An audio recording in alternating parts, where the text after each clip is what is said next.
Joe Biden is making his first official trip to the Middle East as president, landing in Israel Wednesday for a visit that will include meeting with both Israeli and Palestinian leaders. He'll then head to Saudi Arabia, which we're going to discuss later in the show. But first, let's talk Israel, because Joe Biden isn't your average US president when it comes to this issue. He's got a long history when it comes to supporting Israel. My name's Joe Biden. And everybody knows I love Israel. I've had the great privilege of knowing every Israeli prime minister since Golda Meir, and more than just casually. And I've worked with many of you in this room for up to 40 years. You know me. You raised me. You educated me. That's right. Biden has met and worked with every Israeli prime minister since his first year as a senator in 1973, which speaks to his close ties to that country. Now, to be fair, Biden has also occasionally criticized Israel and its leaders before, particularly on the subject of Israeli settlements in the occupied West Bank. Back in 1982, for example, just a few weeks after the Israeli invasion that sparked the war with Lebanon, Israeli Prime Minister Menachem Begin came to Washington, where he had the support of President Ronald Reagan. That wasn't so much the case when Begin went to Capitol Hill. According to the New York Times, the bitterest exchange was said to have been between Mr. Begin and Senator Biden, who told the Israeli leader that he was not critical of the Lebanon operation, but felt that Israel had to halt the policy of establishing new Jewish settlements in the West Bank. He said Israel was losing support in this country because of the settlements policy. But publicly on the Senate floor, Biden also emerged as one of Israel's most staunch public defenders. Just have a listen to him here, only a few years after his meeting with the Israeli Prime Minister. If we look at the Middle East, I think it's about time we stop, those of us who support, as most of us do, Israel in this body, for apologizing for our support for Israel. There's no apology to be made. None. It is the best $3 billion investment we make. Were there not an Israel, the United States of America would have to invent an Israel to protect her interest in the region. The United States would have to go out and invent an Israel. This latest trip will be Biden's 10th visit to Israel in a relationship that spanned half a century. But a lot has changed since his last official visit in 2016 when he was vice president. Not only has Israel normalized relations with many of its Arab neighbors, it became more emboldened during the Trump presidency. Donald Trump, after all, moved the U.S. embassy to Jerusalem, something the Israelis had wanted for years. And Israel continued expanding its illegal settlements in the occupied West Bank, evicting Palestinians from their homes. The EU called 2020 a record year for those settlements. Even now, Israel may be on the verge of its biggest eviction in decades in the West Bank region of Masafa Yatta, where it may displace about 1,000 Palestinians after the Israeli High Court ruled in the military's favor in May. Still, while Western governments may not be doing much to stop Israel's expansionism, an increasing number of human rights groups like Amnesty International, Human Rights Watch, and the Israeli group B'Tselem now accuse Israel of committing the crime of apartheid. Israel, of course, rejects that characterization. And we can't forget, the region is still reeling from the killing of Palestinian-American journalist Shireen Abu Akleh, who's widely believed to have been shot by the Israeli military, although, again, Israel insists nothing was done intentionally. That's the Israel President Biden is finding himself in right now. An Israel that's on the verge of its fifth election in nearly 4 years. Benjamin Netanyahu, a man Biden considers a good friend. Here they are, shaking hands shortly after Biden's arrival on Wednesday. He was ousted as Prime Minister of Israel last year. So, what is Joe Biden saying on his first trip as America's Commander-in-Chief? Well, he's sounding like the Biden of old.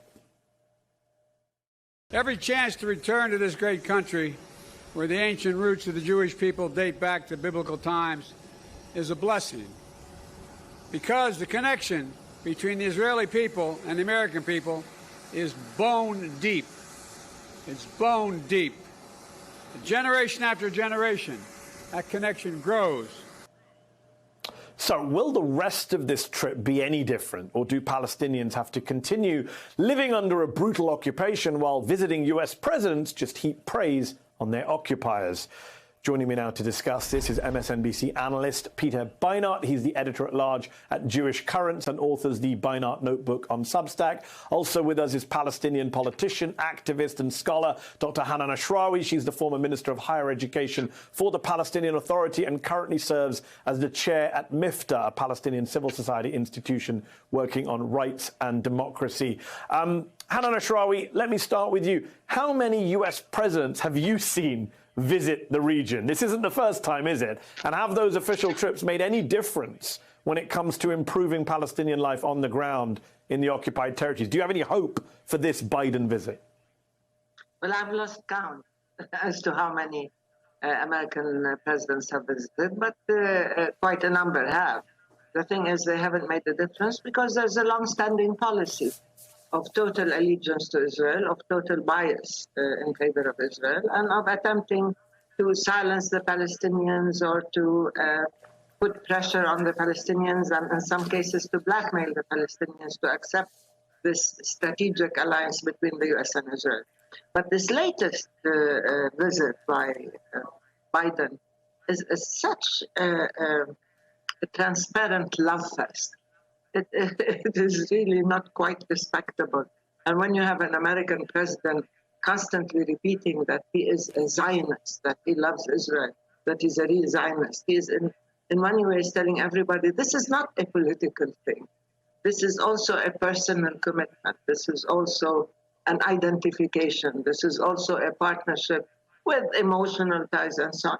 So when you identify with Zionism, which to us is an exclusivist and in many cases racist ideology that justifies the takeover of Palestinian territory and the oppression of Palestinians and the ongoing occupation and so on, it means that you're coming not in any way as a peace broker, not in any way as an even-handed person, let alone president of the US, but you're coming to take sides.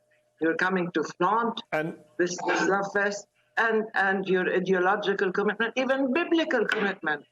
I find this really unconscionable, frankly. And he doesn't understand Peter, that this is... Okay. Yeah.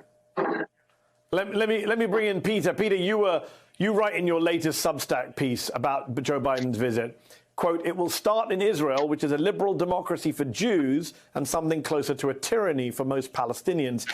That's not something any US official will agree to or admit to, though, right? As a country, we're okay with the kind of tyranny against Palestinians. I have no problem with Joe Biden's emotional connection to the Jewish people. As a Jew, I find it moving and appealing. But the question is, why can't he also have a deep emotional connection, a human connection with Palestinians, with a group of people who, most of whom under Israeli control live without any basic rights, under Israeli control, but not able to be citizens of the country in which they live, not able to have free movement or due process, not able to vote for the government that controls their lives? Why doesn't he go to Masafer Yatta, as you mentioned, where thousands of Palestinians face the expulsion and demolition? They are also human beings who have stories, who have religious traditions, who have deep beliefs, that no one has accused them of doing anything wrong other than simply happening to be Palestinians who lack citizenship and so whose rights can be conveniently overlooked when Israel wants to build a military zone. Does anyone ever imagine Israel would expel 2,500 Israeli Jewish settlers because it wanted to build a military zone? That's the part, that's where Biden's empathy falls flat. And Hanan Ashrawi, when you look at what's happening in Masafer Yatta, when you're looking at a 20-year legal struggle, which is ending with the Israeli military getting basically the permission to possibly evict up to 1,000 Palestinians, when you look at what's happening across the occupied West Bank in terms of settlement building, Joe Biden wants to talk about a two-state solution. That has always been the U.S. government position for decades. Do you still believe that a two-state solution is possible? I think there is a real disconnect between the verbal level and the actual level. People keep repeating, and Joe Biden keeps repeating, that they are committed to the two-state solution, but at the same time, they do not recognize Palestinian right to self-determination.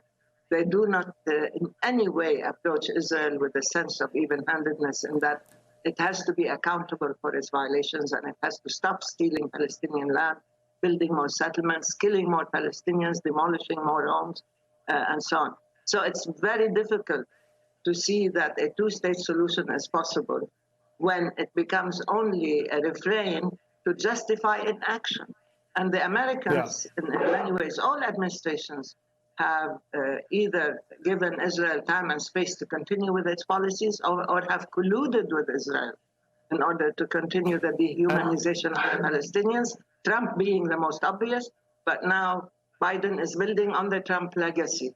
And human rights be damned, whether it's in Palestine or whether it's in Saudi Arabia or wherever.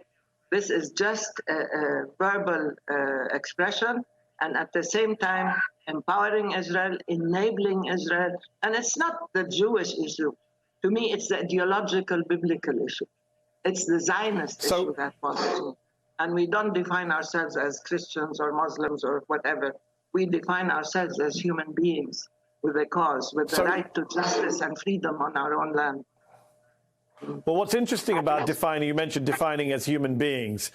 Peter, Biden's visit comes on the heels of the U.S. itself concluding that the Israeli military likely killed Shireen Abu Akleh, the veteran journalist, Palestinian-American journalist, an American citizen, back in May, but they, quote, found no reason to believe it was intentional. That's not what a lot of media organizations have found in their investigations. Shireen's family have been asking for Biden to meet with them during the visit. It's funny, you and I have discussed this topic before, Peter. Israel often accuses its critics of singling it out for special treatment.